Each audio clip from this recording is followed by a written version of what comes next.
আমি ওনাকে সাপোর্ট করতে চাই। যদি উনি হজে যেতে চান, ক্ষেত্রে আমার লোক গিয়ে ওনাকে সেই সাপোর্টটা করে দিবে ফুলফিল। আর যদি হজের জায়গায় যেতে পারতাম, তাহলে আমার জন্য মনে হতো মরেও শান্তি পেতাম। তা আমার তো বাবা নেই। আমি আসলে আমার বাংলা ভাষাভাষীর মানুষ যেখানেই আছে, বয়স্ক মানুষ, আমার বাবার সমতুল্য, আমি তাদেরকে সকলকে বাবা সমর্থন করি, মা সমর্থন করি। কারণ এই ডাকটা তো আসলে আমার কাছে এখন অনেকটা দূরে। তো সে কিছু টাকা পাঠানো হয়েছে, পাসপোর্ট যেহেতু ওনার নেই, পাসপোর্টটা তো আগে করতে হবে। তো তার সমস্ত কিছু ওনার একদম স্বাচ্ছন্দ্যভাবে যেন উনি হজটা করতে পারে, একদম সত্যি ভালো লাগে। তবে প্রথমেই অপু বিশ্বাসকে সেলর জানায়। সত্যি অপু বিশ্বাস যে একটা ভালো মানুষ তার আরেকটা প্রমাণ করলো। মানুষ যে অপু বিশ্বাসকে কেন ভালোবাসে তার প্রমাণ কিন্তু আজকে আমি পেলাম।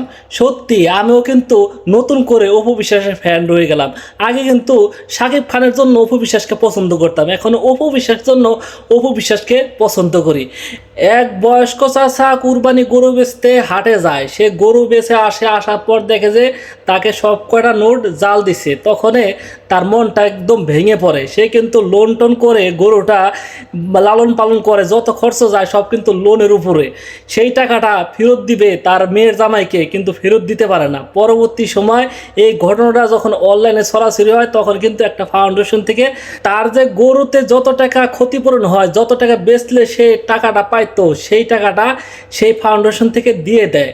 তারপরে অপু বিশ্বাসও সে কিন্তু খোঁজ লাগায় যে কিভাবে এই চাচাকে সাহায্য করা যায়, কিভাবে তার পাশে দাঁড়ানো যায়, কিন্তু তাকে কোনোভাবেই কালেক্ট করতে পারছিল না, তার কোনোভাবেই তার কন্ট্যাক্ট নাম্বার পেতেছিল না। তার পরবর্তী সময় দেখে যে ফাউন্ডেশন থেকে তাকে খোঁজ পাওয়া গেছে। তো তখন এই ফাউন্ডেশনের যে মালিক তার সাথে যোগাযোগ করে এবং তার সাথে যোগাযোগ করে এই চাচাকে কিভাবে হেল্প করা যায় পরামর্শ নেয়। তারা বলে আমরা তো টাকা সম্পূর্ণ ফেরত দিয়ে দিচ্ছি, আপনি যে অন্যভাবে যদি সাহায্য করতে চান তাহলে করতে পারেন, সমস্যা নাই।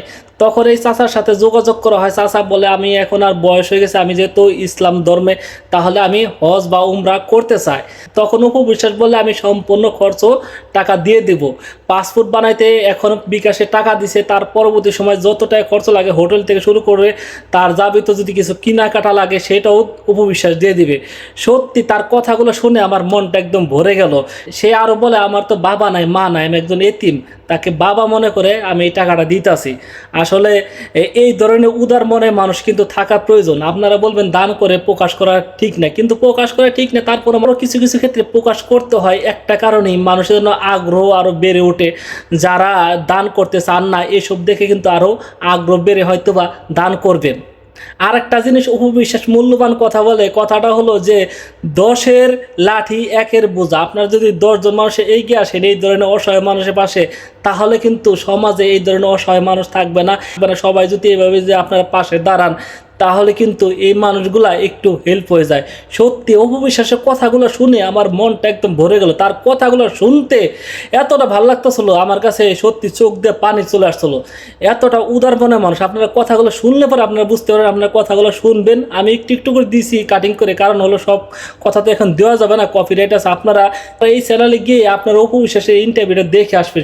সত্যি কি উদার মনের মানুষ যে, তার ইন্টারভিউটা দেখলে পরে বুঝতে পারবেন কী জন্য মানুষরা অপু বিশ্বাস এত পছন্দ করে আর বুবলিকে এত পছন্দ করে না।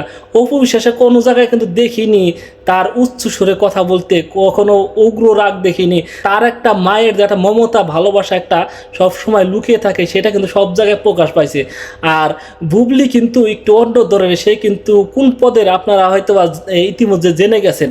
আর একটা জিনিস আপনারা জেনে খুশি হবেন, মেগাস্টার শাকিব খানের বাসা এবার কিন্তু কুরবানিটা করছে অপু বিশ্বাস, এবং শ্বশুর শাশুড়ি ননদ দেবর সবাইকে কিন্তু নিয়ে ঈদ করছে। সবাইকে কিভাবে সেবা করছে, কিভাবে নিজে হাতে রান্না করে গরু মাংস বানিয়ে কিভাবে রান্না করে খাওয়াইছে, এটার ভিডিও কিন্তু ভাইরাল হয়েছে। সত্যি অপু বিশ্বাস কিন্তু একটা ভালো মনে মানুষ। আর মেগাস্টার শাকিব খানের বাপ মাও কিন্তু তাকে মেনে নিছে, তার মেয়ের মতন কিন্তু দেখে, সবসময় কিন্তু আগলিয়ে রাখে। তার যেহেতু বাপ মা নাই, এই জন্য এইভাবে আদর করাটা আমার কাছে খুব ভালো লাগছে। যাই হোক, অপু বিশ্বাসকে আবার সেলর জানাই। আজকের মতন আমি আলহাজ খান এই পর্যন্তই। সবাই ভালো থাকবেন, সুস্থ থাকবেন। আল্লাহ হাফিজ।